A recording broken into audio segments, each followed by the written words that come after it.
Hello' everyone, আলু কণী দমৰ recipe এটা লৈ মই জুৰি আকৌ আহিছোঁ আপোনালোকৰ মাজলৈ। প্ৰথমে ইয়াৰ কণীখিনি বইল হ'ব দিছোঁ। কণীখিনি বইল হওঁতে তাত অকণমান নিমখ দি দিছোঁ, কাৰণ নিমখ দিলে বইল হোৱা কণীখিনিৰ বাকলি গুচাবলৈ একদমেই সুবিধা হয়। আৰু এইফালে ইয়াৰ আলু পিঁয়াজ লগতে আদা ৰচুনখিনিও ভালদৰে বাকলিখিনি গুচাই আছোঁ। যিকোনো কামত যদি আমি চিজিল লগাই একেলগে ধুনীয়াকৈ কৰি যাব পাৰোঁ, তেতিয়া কামত আমাৰ আউল নালাগে আৰু আমাৰ মনত ভাৱটো নাহে যে আমি বহু সময় ধৰি এই কামটো কৰি আছোঁ বা বহুখিনি সময় গ'ল বুলি। সেয়াই আৰু এতিয়া ইয়াৰ আলু পিঁয়াজখিনি ভালদৰে ধুই লৈ মিক্সাৰ জাৰটো নহৰু আৰু আদাখিনি দিলোঁ। নহৰু আদা যিহেতুকে অকণমান মিক্সি জাৰটোত ভালদৰে পিছা নাযাব, সেই অকণমান পিঁয়াজ দিছোঁ আৰু লগতে ইয়াত জিৰা গুটিও দিছোঁ। অকণমান পানী দি পেলাই এইখিনি এতিয়া এটা পেষ্ট বনাই ল'ম।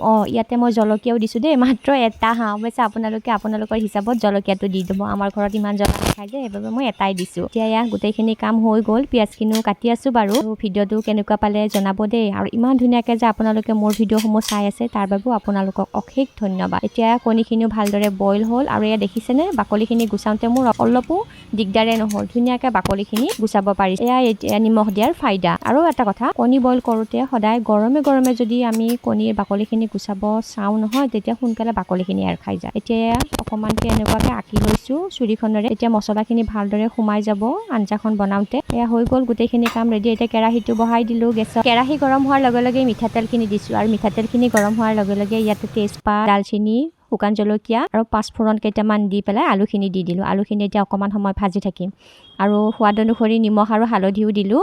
এইখিনি এতিয়া ঢাকি পেলাই থৈ দিম। জুইটো একদম কমাই থ'ম দেই। আৰু এইফালে এখন কেৰাহীত মই কণীকেইটা ভাজি আছোঁ। সেইখন কেৰাহীতে ভাজিব পাৰিলোঁ হয়, কিন্তু পাহৰি থাকিলোঁ সেয়াই। আৰু এয়া ঢাকনিখন গুচাই আলুখিনি প্ৰায় সিজিয়ে গৈছে, অকণমান সিজি গৈছে। তাৰপিছতে এতিয়া কাটি ৰখা পিঁয়াজখিনি এড কৰিলোঁ। পিঁয়াজখিনি মই ভাজি লোৱা নাই, এনেকুৱাকৈ দি থৈছোঁ। কেতিয়াবা কি হয়, কিছুমান কাম আমি যদি অকণমান বেলেগকৈ বনাই চাওঁ বা বেলেগকৈ বনাই পেলাই খাওঁ নহয়, তেতিয়া সোৱাদটো অকণমান হ'লেও বেলেগ হয়, টেষ্ট এটা আহে। আৰু এয়া পিচি ৰখা মছলাখিনিও ইয়াতে এড কৰিলোঁ আৰু এড কৰি উঠি এইখিনি এগেইন আৰু অকণমান সময়ৰ বাবে ভাজিম। কম জুইতে ভাজি থাকিম। মই ঢাকনিখনো দি থৈ দিছোঁ, তেতিয়া অকণমান সুবিধা হ'ব। আৰু কালাৰটোৰ বাবে অকণমান ৰেড চিলি পাউডাৰ দিছোঁ, সেইখিনি স্কিপো কৰিব পাৰে। এতিয়া ইয়াতে এড কৰিছোঁ পানীটো নিজৰ আন্দাজমতে দি দিব। আৰু এয়া ভাজি ৰখা কণীকেইটাও দিলোঁ। এইখিনি এতিয়া উতল আহিব দিম আৰু উতল অহাৰ পিছতে ইয়াতে গৰম মছলা অকণমান দিছোঁ। আৰু এফালে মই ভাতো বহাই আছোঁ। যিহেতুকে দুপৰীয়াৰ থালিখন আজি আপোনালোকৰ আগত শ্বেয়াৰ কৰিম, সেয়াই। আৰু নমোৱাৰ আগে আগে অকণমান ভিনেগাৰ দিছোঁ। অৱশ্যে ভিনেগাৰটো আপোনালোকে স্কিপ কৰিব পাৰে। আৰু এইটো আমটো দেখিছেনে কেনেকুৱা? এইটো কোনটো এংগেলেদি আম হয় বাৰু? এইবাৰ নতুন বছৰৰ এই বছৰৰ প্ৰথম আম খাম, পকা আম। এনে আম খাইছোঁ বাৰু, কিন্তু এই যে বজাৰৰ পকা আম খাম আজি ভাতৰ লগত। খুবেই ভাল পাওঁ ভাতৰ লগত আম খাই পেলাই। এতিয়া ইয়াত দুপৰীয়াৰ কাঁহীখন সজাই আছোঁ। আৰু